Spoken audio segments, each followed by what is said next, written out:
Dengan letak yang berada di sekitar garis khatulistiwa, maka Aceh Tamiang memiliki potensi alam begitu besar.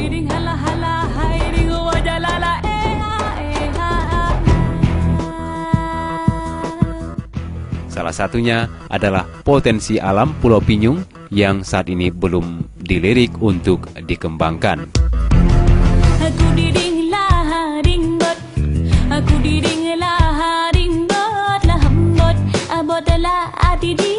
Dengan letaknya yang menjorok dalam Selat Malaka, maka sangatlah mudah untuk disinggahi oleh kapal pesiar, sehingga sangat mungkin dikembangkan untuk didatangi oleh wisatawan asing dan lokal.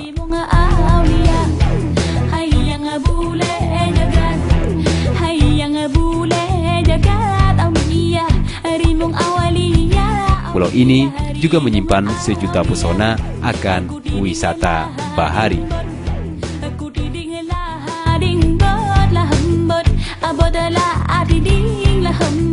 Abotala